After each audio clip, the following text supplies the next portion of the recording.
This is the Average to Savage podcast with Paul Guarino. Everyone and anyone, athletes, celebs, and much more. What's up, everyone? It's the fourth episode of the Average to Savage podcast. I got a special guest, actor, comedian, and author, Andy Wasif. Andy, how's it going? Hey, Paul, it's going great. How about you? It's going all right. You know, it's getting a little hot out here. Yeah. Hey, thanks for having me, though. Yeah, for sure. In the heat, in the cold, whatever. Yeah. So let's just jump right in and tell me a little about yourself, and then I'll ask you some follow-up questions. Wow, okay. Well, I'm 5'9". I like walks on the beach. I think to speak of actor, comedian, writer, I went to school. I wanted to be the next great sportscaster. Yeah. And I went to Syracuse University. I was going to be like Bob Costas. And after about a year, I said, it's all about sports, and sports that I don't even really follow, like hockey or soccer at the time. And so I got out of that, but I've never stopped being a sports fan. And a lot of my writing ends up being about what I grew up with, which the first three books were all Red Sox Yankee fan books. Yeah. I moved out to California, Los Angeles, going to write sitcoms and features. And ironically, then I had these ideas for these books about Boston fans, so I'm out in LA, but the market is in Boston. So I wrote How to Talk to a Yankee Fan, and then that made fun of Yankee fans, and really was quite biting. But I wanted something a little more self-deprecating, and that was Red Sox University. And then it happens the one that makes fun of both fan bases was Red Sox Fans Are from Yankees Fans Are from Uranus. Now, Uranus was not my choice of planet, but the publisher said, it's going to be great. We're going to sell it towards the Boston fans, and they made it basically, if you read the book, it's kind of like saying that we're all crazy. Yeah. And we are. But if you look at the cover, it's, Boston fans are way better than New York fans. But but we are all crazy. And as it's, progressed over, this was back in 2004, I started to write the first one, which was an opportunity. Into Syracuse University, there were a lot of New York fans, and my friends were Yankee fans. So this, I had to put up with a lot of stuff for a while, and so this gave me an opportunity to get back at them with How to Talk to Yankee fans. So that was in the acts that I wrote those three books, and you look since then, and really everything that we used to say. I mean, the Yankees Red Sox rivalry is like the hammer and nail rivalry, and that Yankees are all about spending, and the Red Sox are these just homegrown wonder kids.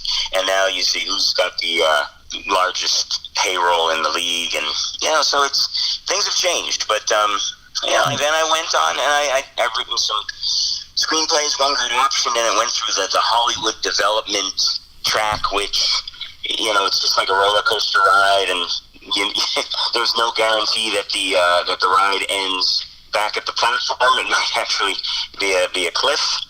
And some other books.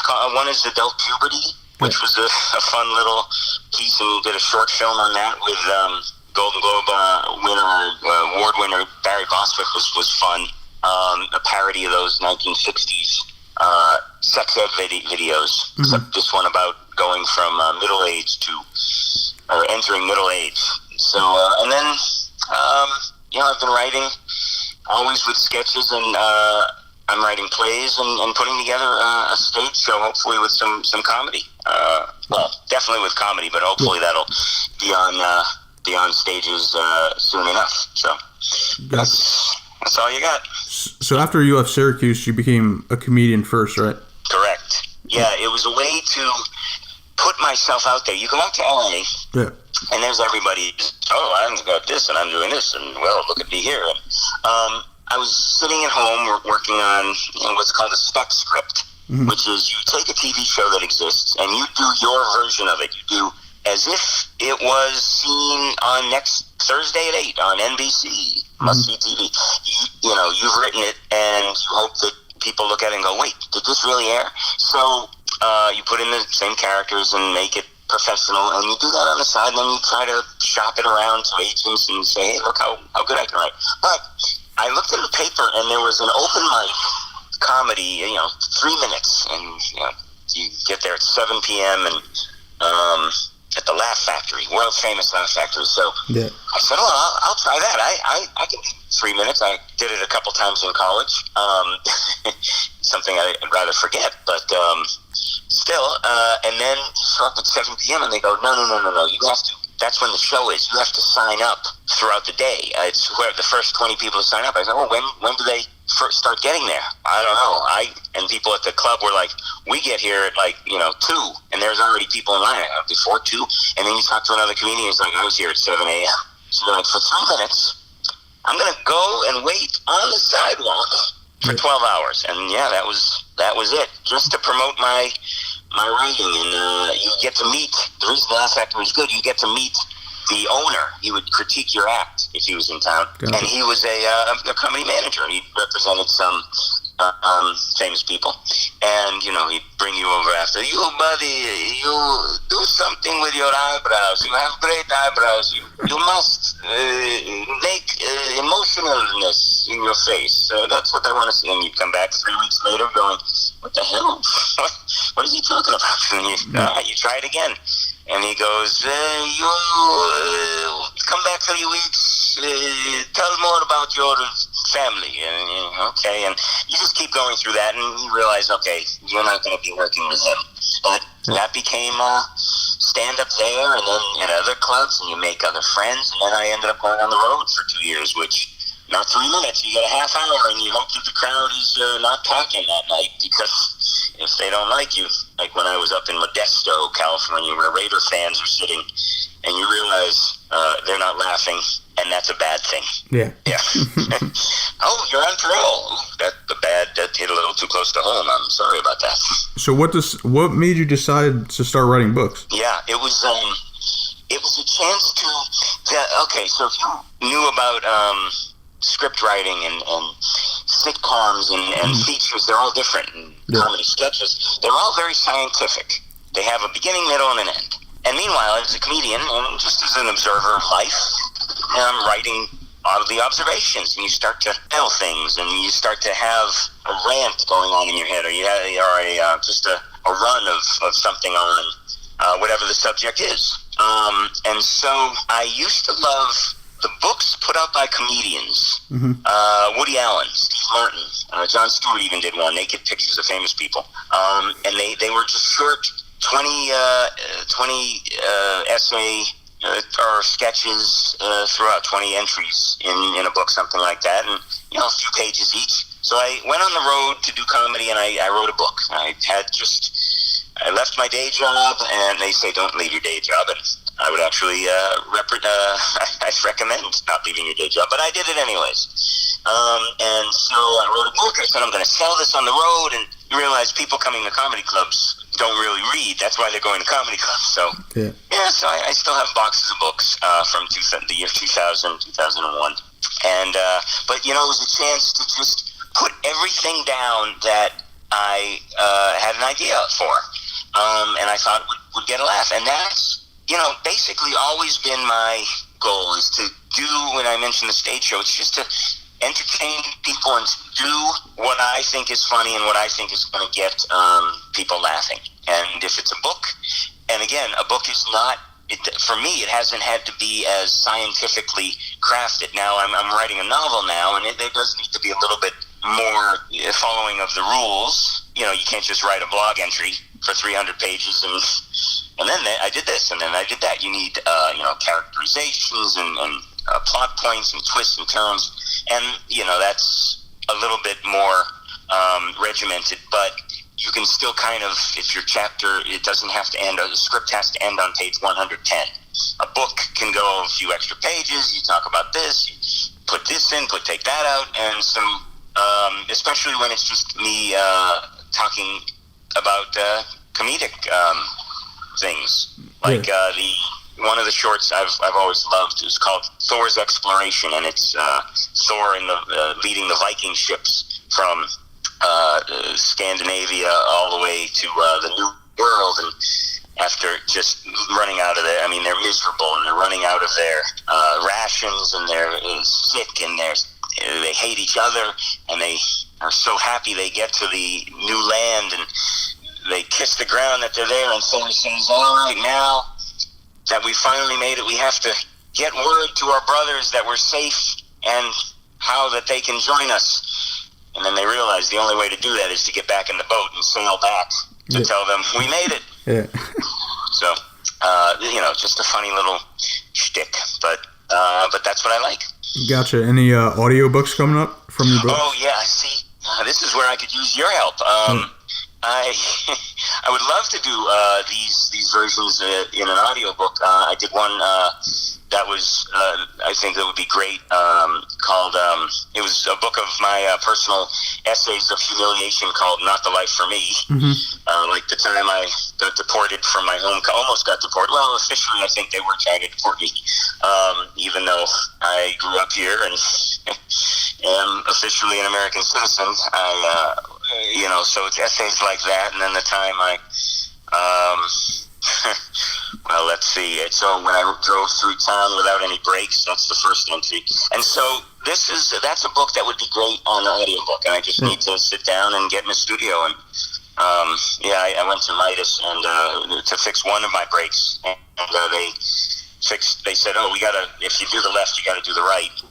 And they they gave me 2 faulty brakes. So I went there with brakes that still worked, and I left with brakes that didn't work, and I found this out at the second traffic light, and I could not stop. Wow. And fortunately I survived miraculously. I think my skill at pole position on video games as a kid helped. But anyways, these are some fun essays that I did, and that would be good in an audiobook. So, but nothing yet. Someday. Thank you for reminding me.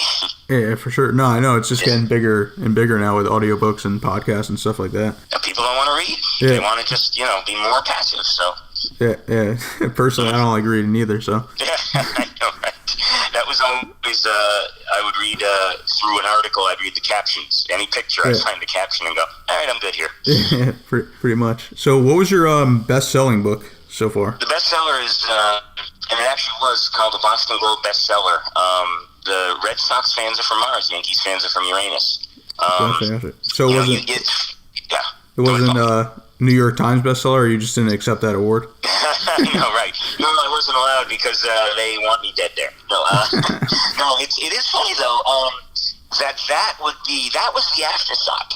I sat down and I thought and I worked on and I crafted How to Talk to a Yankee Fan for many months.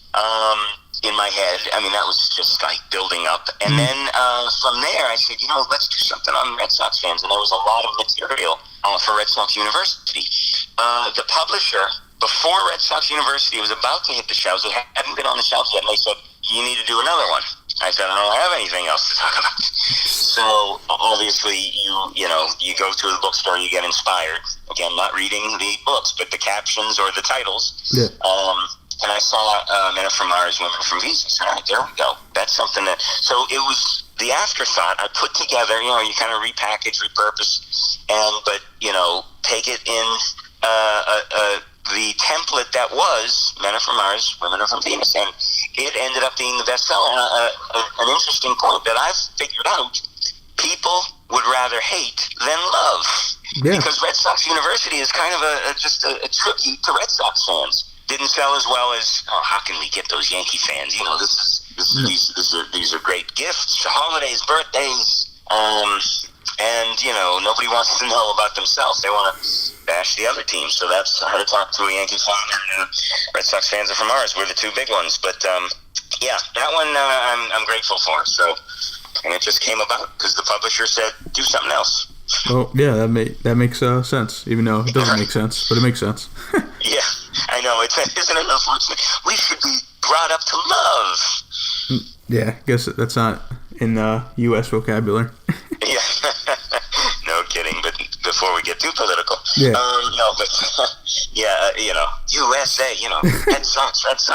And it's funny. I didn't have anything more for books, but I thought, if all the books are being, given out, like, nobody needs to buy the book twice or be given it for 2 birthdays. But I thought birthdays, people also, with the book, they'll get a greeting card. So I've come up with these sportsrivalrygreetingcards.com, and I have I started with Red Sox Yankee greeting cards. So it's one cool. Where a tree is fallen on the cover, and it says, I'm sorry that on your birthday, a tree had to be chopped down in order to make this card. And you open it up, and it's fallen on the house of a Yankee fan. And you say, well, I'm not that sorry. Man, you gotta hit up Hallmark. It's hatred. It's all about hatred. yeah, for sure. Anyways. So last year, you released 3 books, right? Yeah.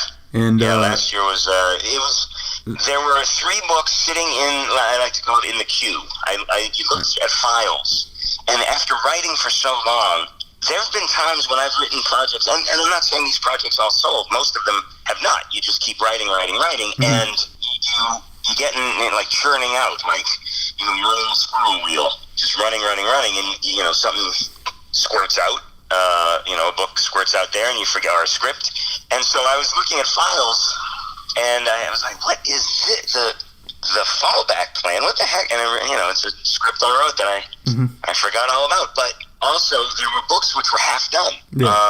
Adult Puberty, the book of essays. I have all these essays. Okay, let me put those together. It's been a while since I put something out. So that one, the other one, and then a book of just the essays. I was writing my Red Sox Yankee books got me a job writing for Yahoo Sports. Gotcha. Wasif's World. And so I said, well, it was nice if people read it when it was posted, when each of these were posted, but I want to have it in one portfolio. So I wrote the book, Don't Talk Sports at the Dinner Table, which, speaks to how we talk. We say, we never talk, politics and religion. But sports are they're up there as well. So that's where the title comes from, and it's my favorite cover that I've gotten to do. So gotcha. Yeah, I seen it. It was pretty cool. Thank you. So 2 of the books weren't sports books. So what inspired you to write those? And I know you just said before that you're working on a novel now. So what's that all about? Yeah. Oh yeah. Well, the novel is on sports. Oh, okay. The novel is about we grew up, and I'll answer the second question, or the first question second. But the novel, we grew up in Boston, where I grew up in Boston. Not we as the entire audience. And every August they have the Jimmy Fund, which is for kids with cancer. Yep. I had an agent for my books, and she's not my agent anymore, but she's such a great supporter, and she's a big baseball fan. That's why she jumped on the first book, because she was a Red Sox fan living in New York. But she said, you should do a kids book on baseball. It seems like your style and probably be good. And I was having trouble coming up with an idea, but there were, you see moments where Big Papi goes to visit the kid in the hospital, and every August the players are doing this, and they're always raising millions of dollars. So I thought about a book about a player who goes to visit a kid stricken with cancer, and the kid asks, get a hit for me, which just seems like a thing a kid would do. And so the player who'd been in a slump gets a hit, then another, and he realizes he keeps going back to the kid, and the kid keeps saying, get a hit for me. So as players are very superstitious, this becomes his routine. Yeah. So it helps him to get hits, but now the hits he feels are keeping the kid alive. Yeah. And this takes place in 1960 when cancer was not, so curable. I wouldn't say curable now, but it was not so treatable. Yeah. Sure. So it becomes what keeps the kid alive. There is an element of faith. Those fans that stayed alive for the Red Sox till 2004 and the Cubs 2016, right? We're 140 years old and now I can finally go. Yeah. 140, my goodness. No, they're like 103. My grandfather was the opposite. He was 1918 to 2003. So he was like, I can't take it anymore. Oh, that's crazy. Yeah. Oh, rest in peace. But so that's that. And then what inspired me for other books, one of them is Hollywood Trimmer.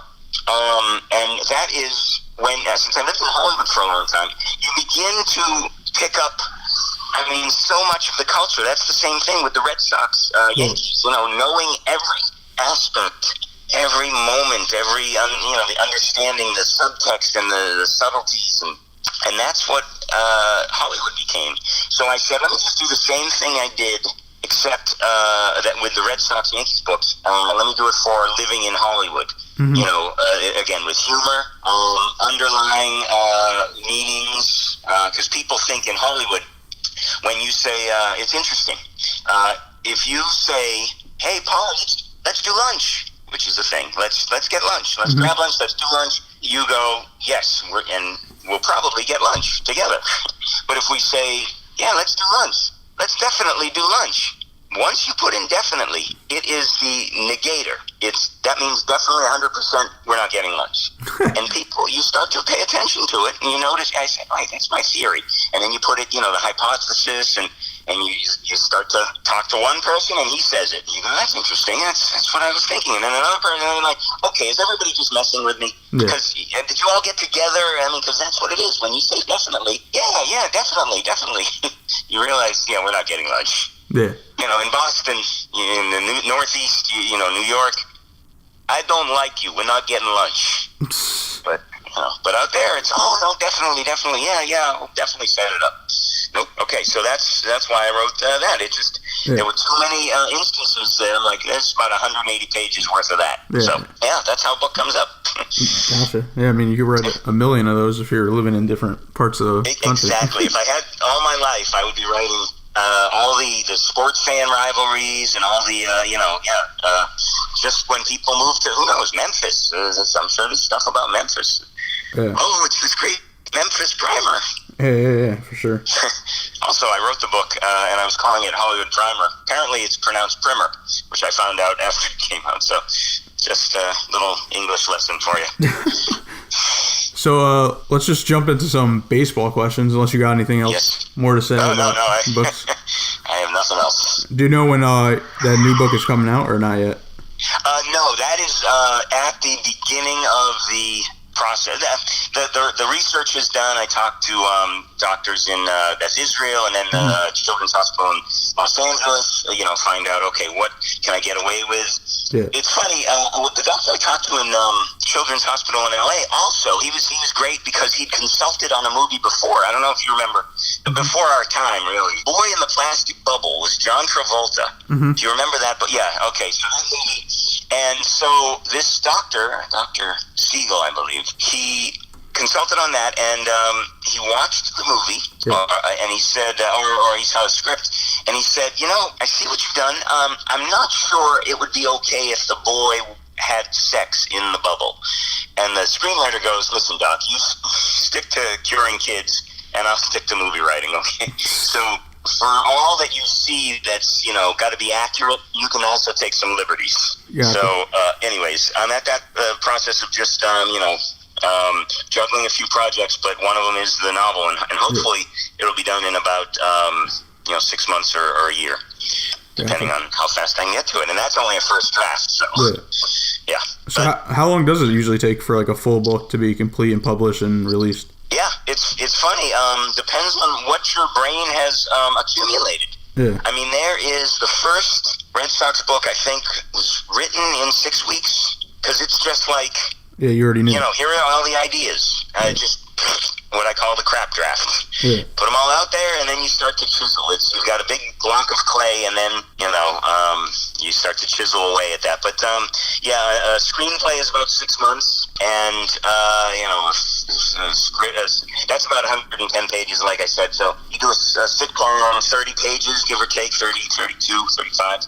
And that you could probably do in, 6 weeks, when it's a polish. So, a couple weeks to write it, and then you just spit shine it.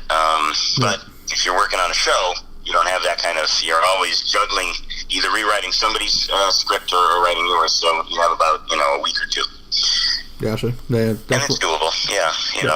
For again, just getting it in the ballpark. Yeah. And once you're there, it's all about rewriting. So let's jump into these baseball questions. How far do you think the Red Sox are going this year? Yeah, that's I think the furthest they'll go is Anaheim by plane.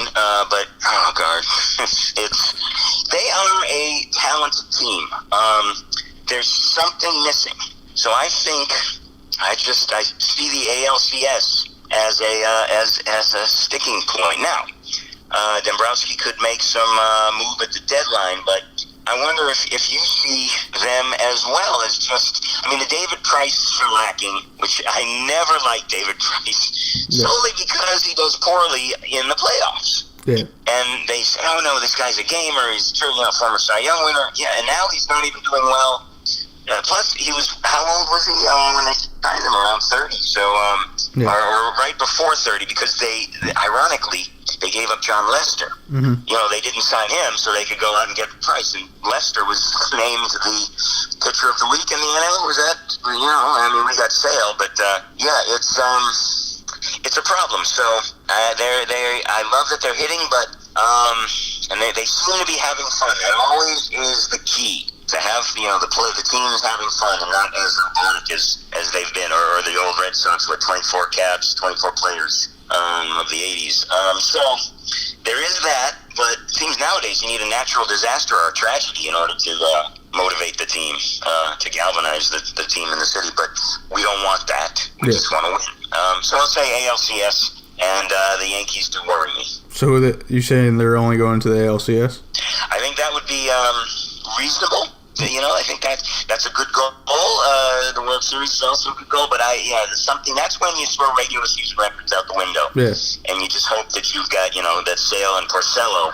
Because, Porcello, he's got a 4-point low fours ERA. Yeah.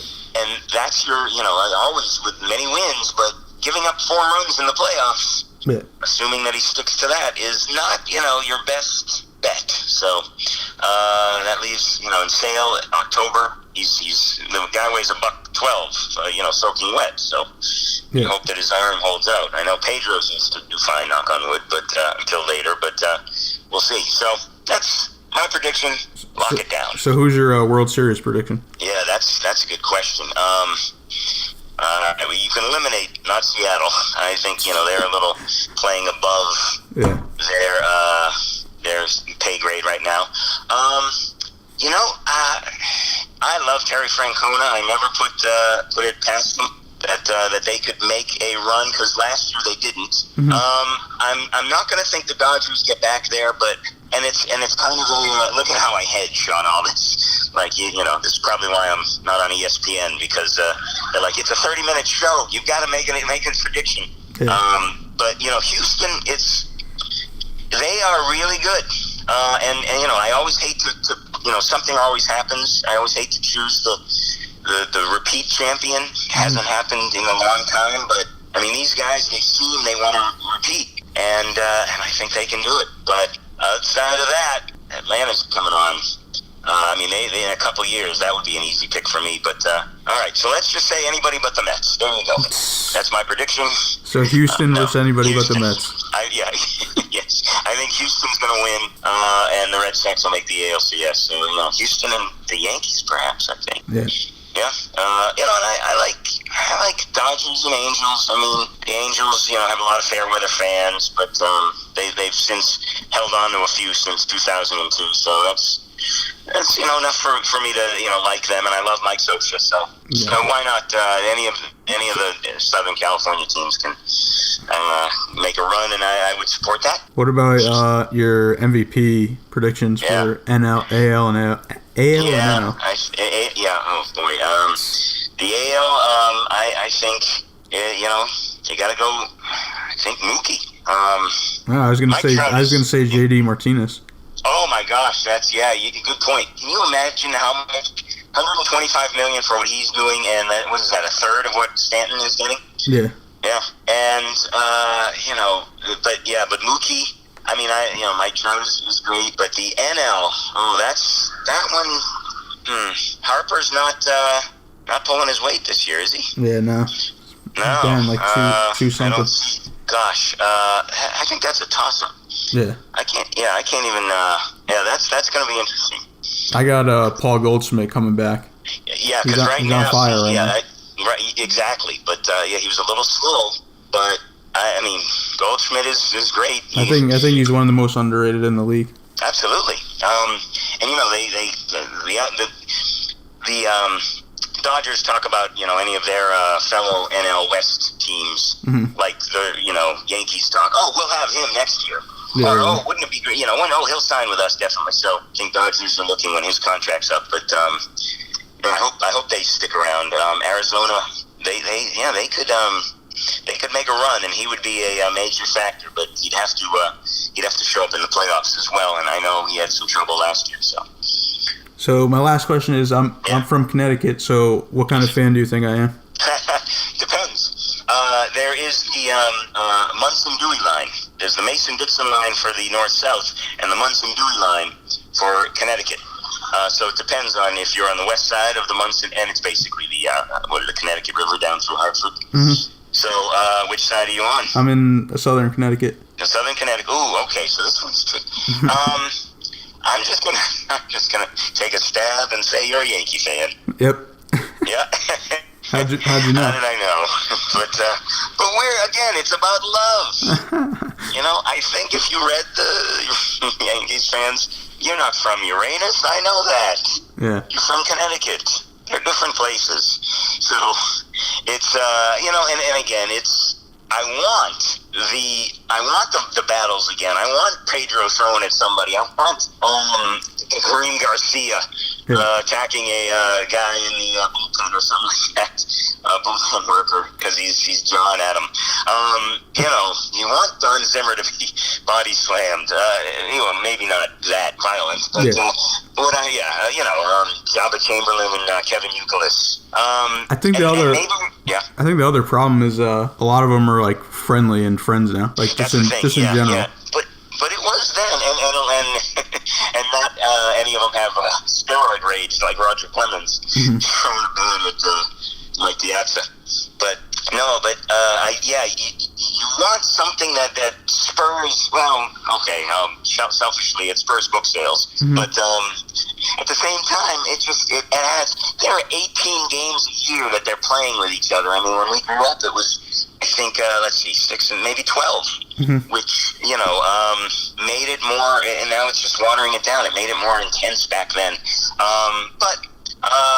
You know, short of that, as long as they face each other in the playoffs, it's going to be fun, and I think we're at a point, if the Red Sox ever had a chance of catching the Yankees championship count in, you know, 3 of my own lifetimes, then I'd be like, I don't want the Yankees to win. But you know what?